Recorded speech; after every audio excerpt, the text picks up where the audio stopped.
So I thought I would just do an introduction to what this Bible study will look like, and then I will tell you kind of the structure of how we're going to go forward. So I'm pretty excited. I was looking for something to do during this time off. A lot of you know I'm a teacher, and we have in Michigan canceled school till the end of the school year. Well, not really canceled it, but moved to an online format. And so I have a lot of free time, which I don't normally have, and I can't go out and about like I usually like to do.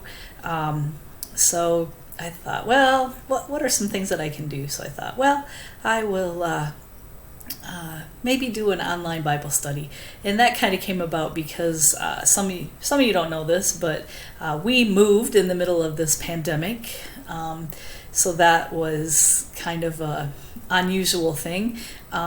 It's hard when you move to a new place and you can't meet the neighbors, and we're at a new church. We can't meet the people from the church in person.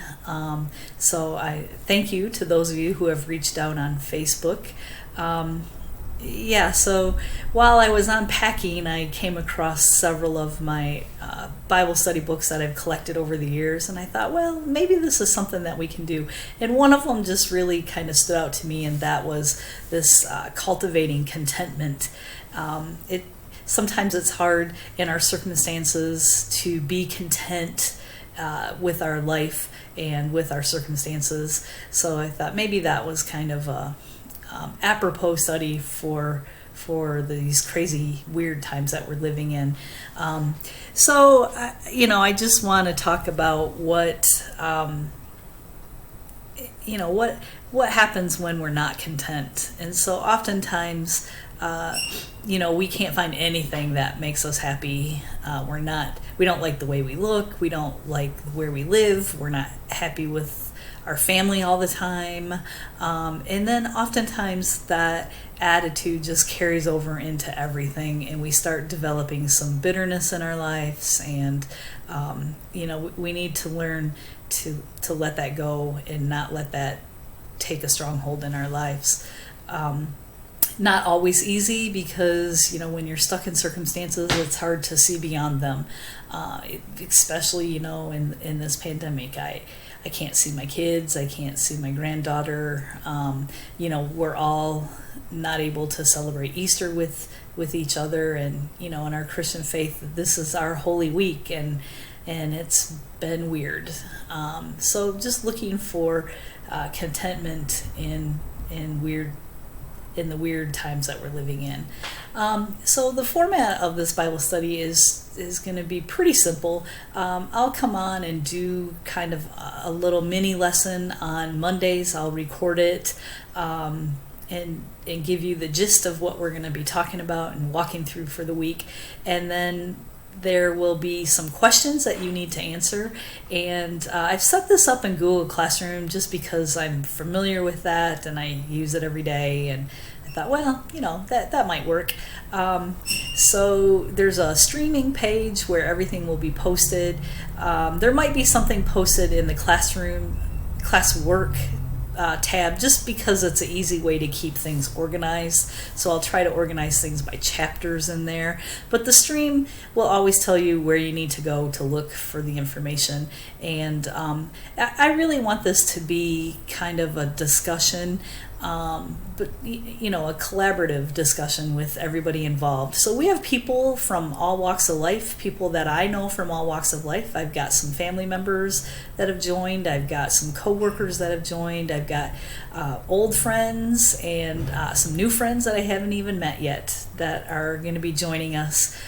So that's pretty exciting, and maybe at the end we can do some kind of, or maybe in the middle, or sometime we can do maybe a Zoom meeting where we can put faces with names. That's always kind of fun, and we'll see how it progresses. So basically the lesson will be posted on Mondays, and with a couple questions that you can answer on the stream, and you can respond to other people's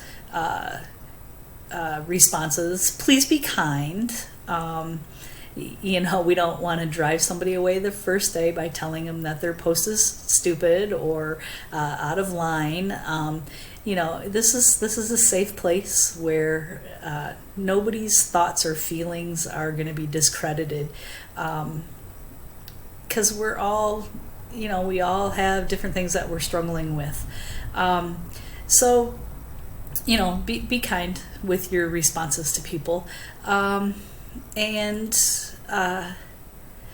each day after that through the week, I'll post a couple more questions just to keep the discussion going, and maybe a couple thoughts, and that we'll end the week with a wrap up, and then we'll start again on Monday with the next lesson.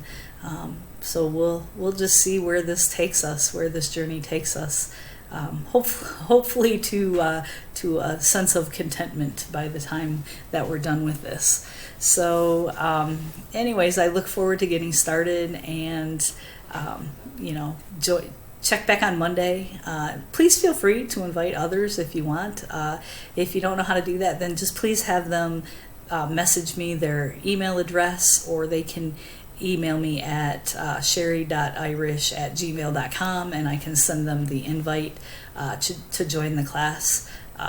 There's no limit on how many people we can have. So the more, the merrier, and the better the discussion. So anyways, I look forward to getting started. And I'm going to leave you with one thought that was shared by Lucy Swindoll in this study. At the beginning of the study, she did the foreword, and it just says, contentment doesn't come naturally, and it isn't always quickly learned, but it can be learned. You can, like Paul, say, I have learned in whatever state I am to be content. And that was from Philippians 4:11. There are pitfalls along the way, bad habits that we've formed, thoughtless attitudes that we have. So let's hope that we can break some of those habits and learn a new way of looking at things, a new perspective.